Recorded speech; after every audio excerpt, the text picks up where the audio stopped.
The Conjuring films have terrified audiences worldwide, but what makes them even more chilling is that they are based on real-life hauntings investigated by renowned paranormal experts Ed and Lorraine Warren. Two of the most famous cases linked to the Conjuring franchise are the Perron family haunting and the Enfield poltergeist, both involving families tormented by unexplained supernatural forces. In 1971, the Perron family moved into a secluded 14-room farmhouse in Harrisville, Rhode Island, hoping for a fresh start. What they experienced over the next decade, however, would become one of the most infamous hauntings in American history. Roger and Caroline Perron, along with their 5 daughters, noticed strange occurrences almost immediately.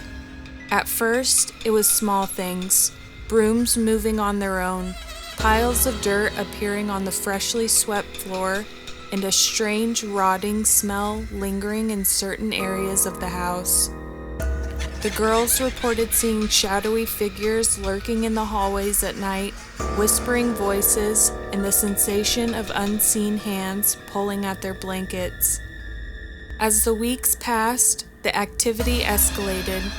The family often woke up to the sound of banging doors, objects flying off of shelves, and the feeling of an oppressive presence looming over them. The most terrifying entity in the home was believed to be the spirit of Bathsheba Sherman, a woman rumored to have practiced witchcraft and sacrificed her own child in the 1800s. Caroline Perron in particular was targeted. She was claimed to have been slapped, pushed, and even stabbed by an unseen force. Desperate for help, the parents contacted paranormal investigators Ed and Lorraine Warren, who were already well known for their work in the supernatural. Lorraine, a clairvoyant, immediately sensed a dark, malevolent presence in the home. The Warrens conducted several investigations, performing seances to communicate with the spirits. During one seance, Caroline was reportedly possessed, speaking in an unrecognizable voice before being violently thrown across the room. The parents, unable to afford moving, endured the haunting for nearly 10 years, before finally escaping in 1980.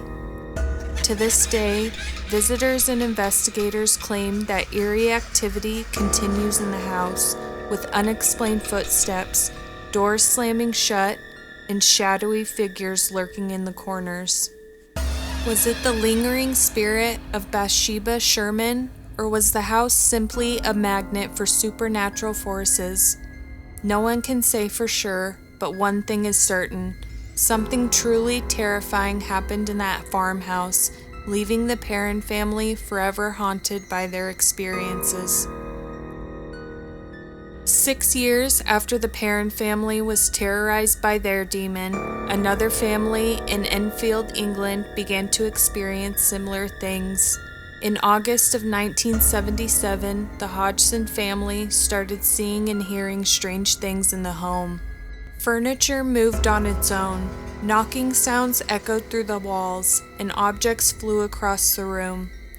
Peggy Hodgson, a single mother of 4, called the police after her daughters Janet and Margaret experienced strange disturbances in their shared bedroom. At first, the police were skeptical, until one officer personally witnessed a chair sliding across the floor without anyone touching it. What started as small disturbances quickly turned into a full-fledged nightmare. Janet, the most affected of the children, was reportedly thrown from her bed, levitated in the air, and even spoke in a deep, gravelly voice, claiming to be the spirit of Bill Wilkins, a man who had died in the house years before. The voice, coming from Janet's throat, gave disturbing details about his death, details later confirmed by Wilkins' own son. Reporters who were called in to report on the Enfield haunting experienced strange occurrences for themselves as well. Lights would flicker, coins would drop out of thin air, and furniture would spin or tip over without being touched. Then one day, the iron fireplace in an upstairs bedroom was ripped out of the wall. After that, paranormal investigators from all around the world showed up, claiming to be able to contact spirits and wanting to know more about the Enfield haunting. Most of them decided that the children had been faking their experiences, as one of them had admitted to doing so on one occasion. But the Warrens were different. They showed up and immediately believed that a demonic presence was present. This is where the story differs from the movie, as there was no exorcism-like practice from the Warrens. 2 years after they began, the hauntings abruptly stopped, and the Hodgson family tried to return to a normal life. Janet later admitted that some of the occurrences had been exaggerated, but she maintained that the majority of the haunting was real. To this day, skeptics and believers debate whether the Enfield poltergeist was a genuine case of paranormal activity or an elaborate hoax. However, the sheer number of credible witnesses and recorded evidence makes this one of the most chilling hauntings in history.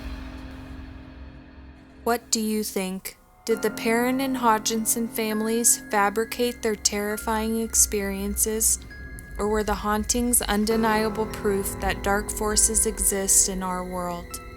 Tell us what you think in the comments, and if you want more content like this, subscribe to our channel and don't forget to hit the bell notification to receive more content like this.